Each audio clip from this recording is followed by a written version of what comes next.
This show is brought to you by the All Pro Nation Radio Network. Be sure to like and subscribe and check us out online at allpronation.com, where fans have a voice.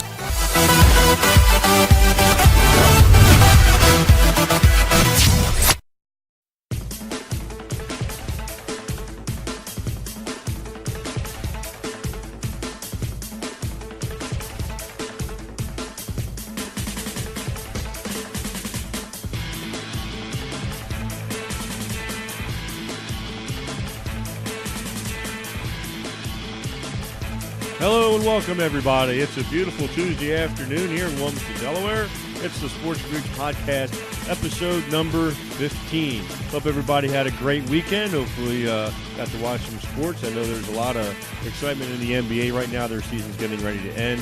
The NHL playoffs will start tomorrow night. The Flyers beat the Rangers on Saturday to earn their ticket into the playoffs. So we've got quite a bit to talk about today. So let's not waste any time. Let's get on it. You can follow me on Twitter at BigGreek24. My email address is victorlogo13@gmail.com. We have a Facebook page called The Sports Greek, and we are also contributing to two blogs. One is allpronation.com. The other is phillysportsblogs.com. So thanks for downloading and listening. If you got us through Apple Podcasts or wherever you get your podcast, or if you're coming to us from the APN Radio Network, thanks again for joining us. So let's get into some fun stuff here. Jake Arrieta made his debut for the Phillies on Sunday. Sure not what he wanted. He only managed to go 4 innings, did strike out 5 against the worst team in baseball, basically featuring a minor league lineup right now, the Florida Marlins. And I know it was his first start. I know he was on a pitch count. I think he was on a 74, 78 count pitch count on Sunday. But he only went 4 innings, gave up 3 runs. And again, against the worst team in baseball, he had an opportunity to sweep the Marlins, get to 500. Okay, and you had basically, arguably, who's the guy who's supposed to come in here and be your ace, making $30 million this year. I'm going to keep driving that point home. He's getting $30 million. I know it's his first start. I understand he's still kind of getting his feet under him. But, you know, here's the thing that kind of gets me a little bit with this whole thing. It was his first start as a Philly. You know all the fans are excited to get to see him pitch in Philadelphia. He's pitching at home, his new home ballpark, pitching against a god-awful team, okay, who basically, I'm not going to say they're trying to lose, but, insert your favorite line there. And he just stinks up the joint in the first inning. And he settled down after that. I understand that. And, the Phillies lost the game, 6-3. But, they got 2 runs. The Phillies got 2 runs back in the first inning. But you gave up 3 runs in the first inning. And wouldn't it have been nice, even on 74 pitches, if he could have just walked in and just commanded the room and just blew the Marlins away for like 5 innings? 74, maybe 75 pitches. Wouldn't that have been nice? And I was talking to a friend of mine. I said, isn't that what Doc Holliday would have done, or isn't that what Cliff Lee did his first starts? And he's saying, well, he's not in the same class. Well, yeah, by virtue of what he's making this year, he certainly is. It might not be in Holliday's class, but Cliff Lee, I think, got 1 Cy Young Award when he came in. He got traded to Philly, so and I know that he'll get more pitches and he should get deeper into games as the year goes on. But again, last year he didn't even average 6 innings a start. So I don't know. I just, the good news is that the manager didn't make any real bad mistakes this weekend, or the homestand. And the Phillies are taking a lot of young kids are taking a lot of pitches. Yeah, there's a little bit of strife inside the locker room, and Nick Williams has some stuff to say about why he's not playing, and maybe the computer's making up the lineups. And all due respect, and everybody knows I'm not the biggest Gabe Kapler fan, but Nick Williams really just needs to shut his mouth and sit down. And when he's called on to play like hell. That's what he's supposed to do. And he did it last night, hitting a game-winning home run off the bench. So the more that you do, the better off you're going to be. And no offense, Nick Williams is sitting about $180 on Sunday, so it's not like he's tearing the cover off the ball right now either. But the Phillies had an opportunity to go to 4-4 if they could sweep an awful team. I mean, the Marlins are just they're worse than people thought.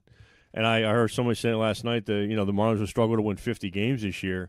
I don't know about that. I don't think they would go 50-112, but 57, 58 certainly I think could happen because you're going to, even bad teams, you saw it with the Phillies, even bad teams at some point get on a little bit of a run, whether it's some luck, some bounces go their way, and they win a few games, maybe some they shouldn't. Things just tend to even out sometimes. So that's why I don't think the Marlins are going to win just 50 games. I don't think they'll be that bad. But, it leads us into our next discussion. Speaking of the Marlins, it leads us into our next thing.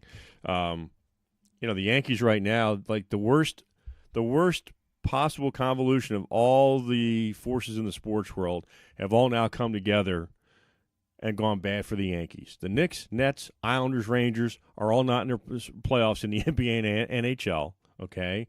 And then the Mets are 8-1. And that all is the worst thing that could have happened to the Yankees. The team is struggling right now, okay, with Giancarlo Stanton. And Derek Jeter is somewhere right now laughing his ass off because he found somebody to take that contract off his hands. Doesn't matter what everybody saw, they didn't get anything for Stanton. They gave him to the Yankees. Well, you know what they gave to the Yankees is the albatross of that contract. Okay, they got Starlin Castro back in that deal. And they could probably flip him if he's having a good season. They could flip him for some prospects at the trade deadline, okay? But he is sitting there giggling his little ass off right now that he's not dealing with Stanton, who through 40-some at-bats has struck out half the time and has done nothing since opening day. So, this is why I did not like the Yankees in their division. I still don't like their pitching. Okay, and I certainly don't like the fact that Giancarlo Stanton has not risen. He's played for a bad team for all those years. Now he's got an opportunity to be a guy on a team who could go to a World Series, and he's just really, really coming up small. And I get it's a small sample size where, 10 days into the season or whatnot, but facts are facts. And when the Mets are doing well and there's nothing else to deflect, meaning nobody else is in their playoffs in the other sports, then the Yankees are sitting front and center, and everybody's, the microscope is now on that ball club and manager Aaron Boone. And so now here we go, okay, in the biggest rivalry in that division, the Yankees and the Red Sox, and cauldron that is, begins tonight. And, right now the Red Sox haven't lost since opening day. They won 8 in a row. They're 8-1, which, again, doesn't surprise me very much. The Yankees are sitting at 5-5, and now they got to go up to a cold Boston and face Chris Sale, their best pitcher. And they're going to counter with Severino, who's arguably the Yankees' best pitcher. Okay, and that's fine. But, the Yankees are sitting at 5-5 right now, which it's 3.5 games out already. 3.5 games out already. If the Red Sox sweep them, okay, these next 3 nights, then the Yankees are 6.5 out, and all hell's going to break loose in New York. I don't care how early it is. That's tough to come back from. Okay, so the Yankees, you're not going to say this is a must-win series, but it's as close as you're going to get. The Yankees struggled in Baltimore. Give the Orioles a lot of credit. They fought them tooth and nail all weekend. But the Yankees are not playing like they should be right now. And, it's unfortunate that, Bird's out. Sanchez isn't hitting. Hicks is out. A lot of things have not quite gone right for him. But like I said, I didn't like the makeup of the team to begin with. I like the Red Sox, especially when they got J.D. Martinez. I like the Red Sox pitching better. I said before their bullpens were fairly comparable, okay?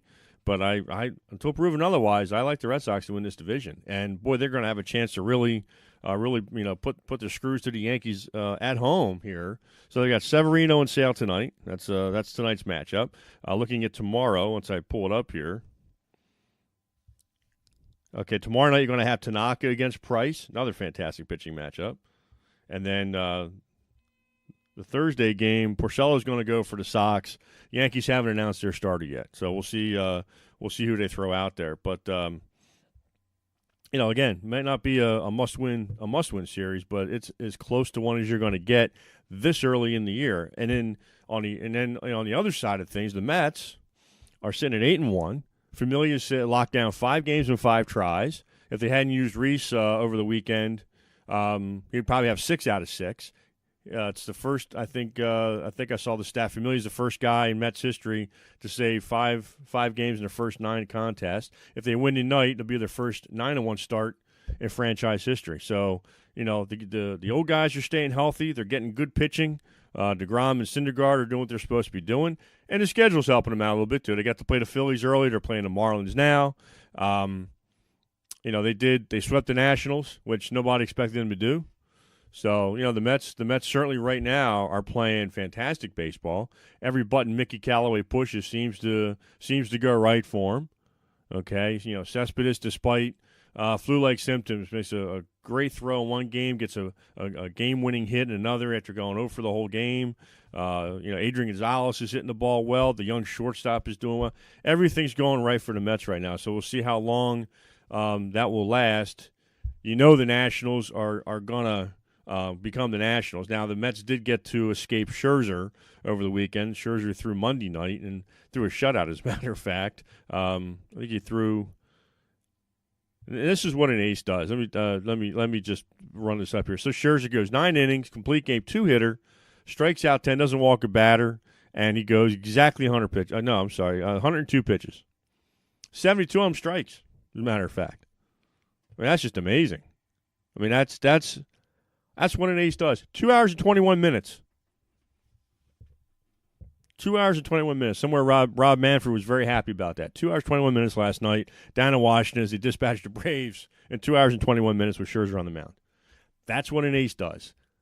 And that's why the Nationals are going to eventually find themselves, and they're going to come back in this division because they've got Scherzer, they've got Strasburg. Now, I'm not saying the Mets don't with DeGrom and Syndergaard, but the Mets have to prove their lineup can stay healthy for a full season. If they can do that, we might have a dogfight on our hands in the East. But if not, I still like the Mets as a wild card team, and I believe I've said that before. So that's where we're sitting there. But going back to the Jeter thing for a moment, he didn't get, again, the whole Stanton thing. He got rid of the contract.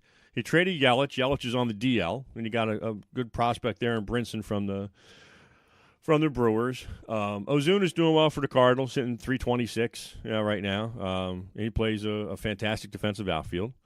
So it hasn't all gone exactly against the teams that Jeter's made these trades with, but Jeter's done the right thing, and it's kind of just hitting the reset button, tearing it all down, and it's kind of trying to go the way of the Astros, and it worked for the Astros. It's worked for the 76ers in the NBA. We'll talk about them in a minute. But the Marlins are going to take their lumps for a couple of years, and then we'll see what happens with the guys that they have traded for, the prospects. We'll see what they bring up through their farm system, and we'll see what happens. Derek Jeter's not a dumb guy. Derek Jeter, I'm sure, has a plan, and he's going to execute that plan.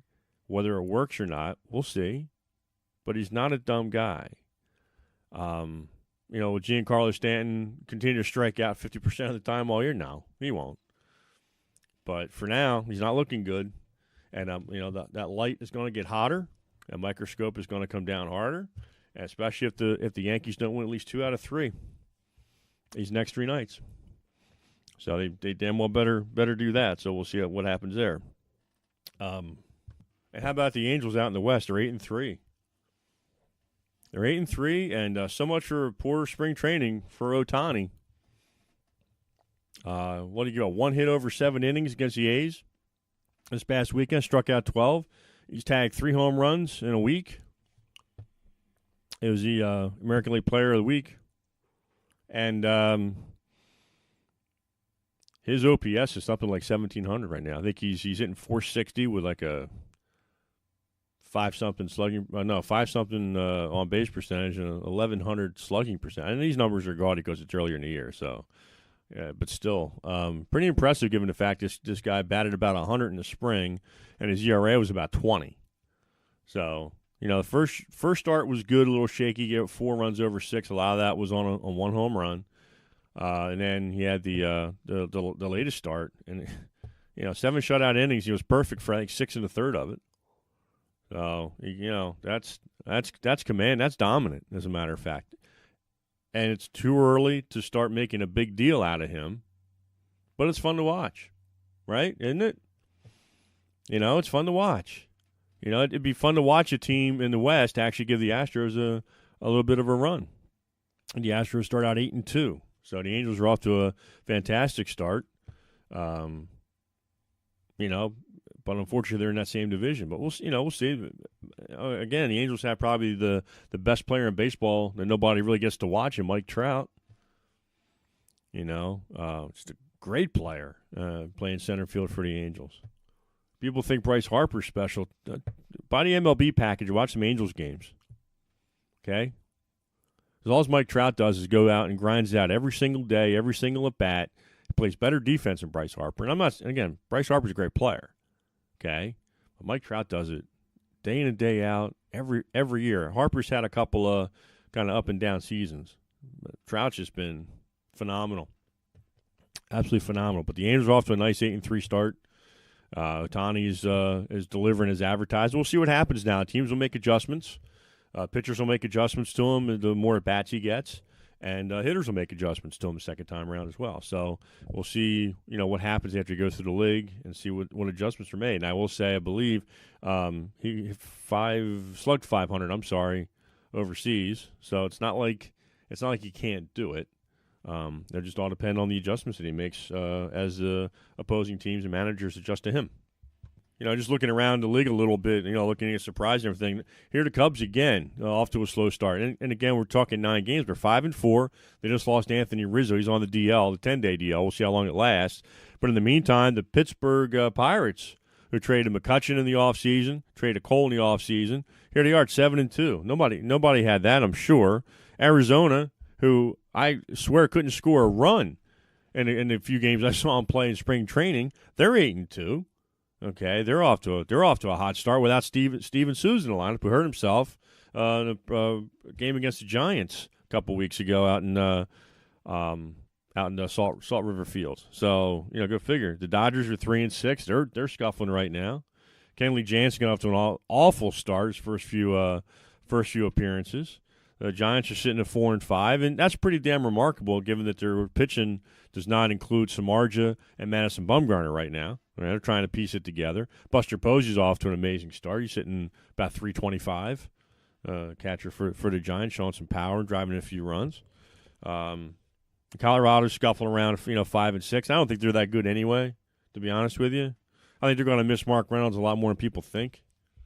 Ian Desmond, who they didn't really have for a lot last year, he had the broken hand in spring training, tried to come back.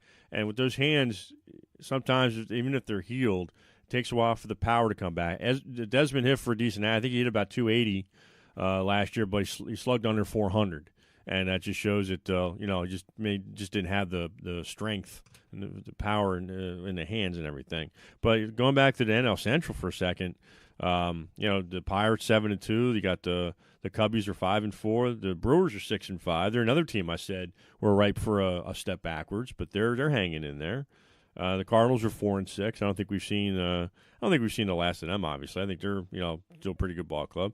The real surprise was the Braves actually. Now they're 6-4 now, but they started 6-3. To start out, they got shut out last night, but they're hanging in there. The Nationals are sitting at 5-5, which they didn't want to get out to that kind of start, but their bad weekend kind of hurt them a little bit playing the Mets, and the Mets are sitting at 8-1 right now, top the division. Boston 8-1 in the American League East, and the Yankees aren't even second; they're third right now. How about the Toronto Blue Jays? 7-4.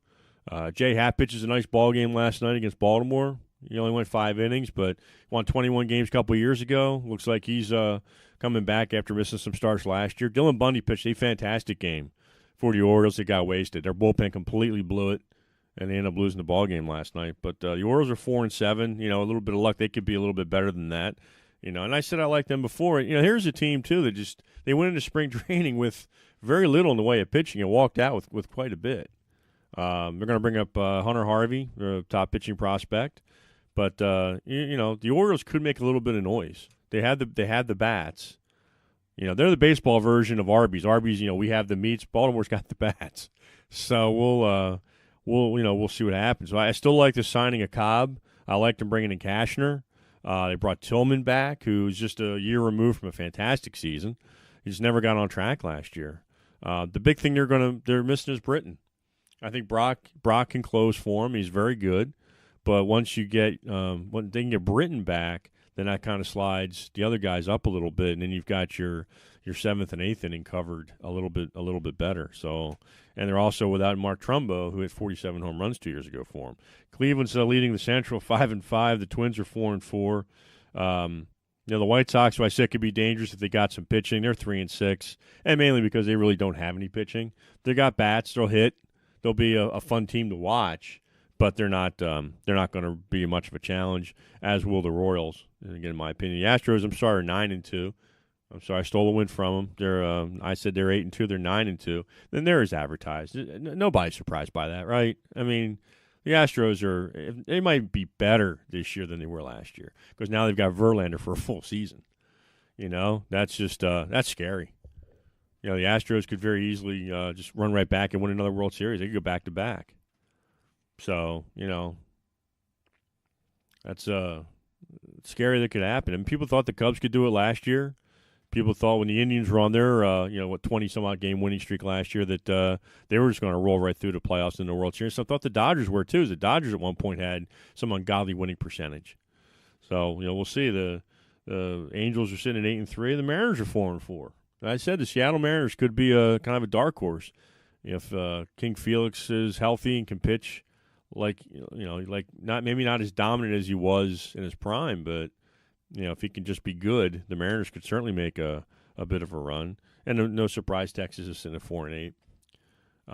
Bartolo Colon gave him a nice start against Oakland, gave him a nice relief appearance the other night in a loss. Pfister lost last night.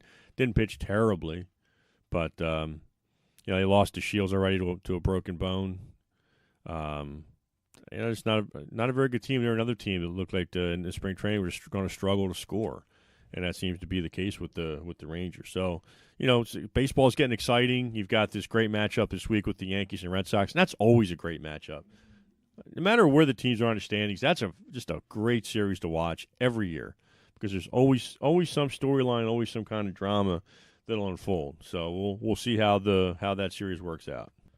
So last week I said that probably the best team in the NBA nobody's really heard that much about is the Philadelphia 76ers. Well, I think people heard about them now, especially Friday night. Now, they almost lost this game against the Cavs. I get it. And the Cavaliers were coming in off a back-to-back. Got it again. But the Sixers in the first half led by as many as 30 points on the Cavs. They were running them right out of their building on Friday night. Unfortunately, the Cavs came back, and that's LeBron and Kevin Lowe and Green all had part in that. Kyle Korver, former Sixer, was hot from the 3-point line, but James puts in 40 points and triple-double on Friday night. And but the Sixers managed to hang on despite an awful call at the end with I want to say about a second left in a 3-point lead. LeBron dribbles out to behind the arc and he gets fouled by Robert Covington, okay, and the officials ruled that LeBron was in the act of shooting. LeBron hadn't even gotten the ball up out of his hand yet, and they gave him 3 shots. Thankfully, he made the first, missed the second, and tried to purposely miss the last one so they could get the follow-up. But that could have been huge because that would have tied the game and forced overtime. So that was and the NBA admitted the next day it was a bad call. So, but that was win number 13 in a row. The Sixers won number 14 in a row at home on Sunday, beat Dallas. So the Sixers have to win out against Atlanta and Milwaukee. And the Cavaliers get the Knicks again. Lucky them. But evidently Cleveland has the tiebreaker should the Sixers and Cavs finish tied. Now, the difference between finishing third and fourth to most may not seem like a big thing, but here's why it is. If everybody wins that should win in the first round, meaning your top 4, the 4 seed has to play the 1 seed, which would be Toronto. 3 seed gets to play the 2 seed, which would be Boston, and Boston's banged up. They're not going to have Kyrie Irving. They're a bit banged up. They're not the team Toronto is, and again, Toronto, another one of those regular season warrior teams that do great and then don't do anything in the playoffs. They're the Washington Nationals, the Washington Capitals. Insert your favorite great regular season team that just doesn't do anything in the playoffs. That's the Toronto Raptors, but they look awfully good this year, and they're going to be tough. So for the Sixers, getting the 3rd seed means if they do win their first round, and that's I'm not going to say it's a long shot, but it's certainly not the what you might have thought was as easy as it would have been if Embiid hadn't gotten hurt. And the Sixers are 6-0 right now without Embiid, but they've played a lot of bad teams as they have through this whole 14-game winning streak. And the Sixers have a legitimate chance to go into playoffs on a 16-game winning streak, which is just something very special. But so if they can secure the 3 seed, and they would end up playing Washington, Miami, one of those two, whoever finishes, I guess, 6th. And if they win that series, which with home court advantage you think they should, they're a much, much different team at home than you are on the road, then they would get the opportunity to play Boston. And that's exciting for a few reasons. Number one, they'd be one step away from the Eastern Conference Finals. Number two, it would be a great story to have the Sixers and Celtics playing a basketball playoff series again. I go back to Irving and Bird for years in the Eastern Conference. A lot of those finals. It seemed like they were trading off every year. If Philly didn't win the conference, the Celtics did from like 79 to 83, 84. And there were some knockdown, drag-out battles. I mean, just, unbelievable.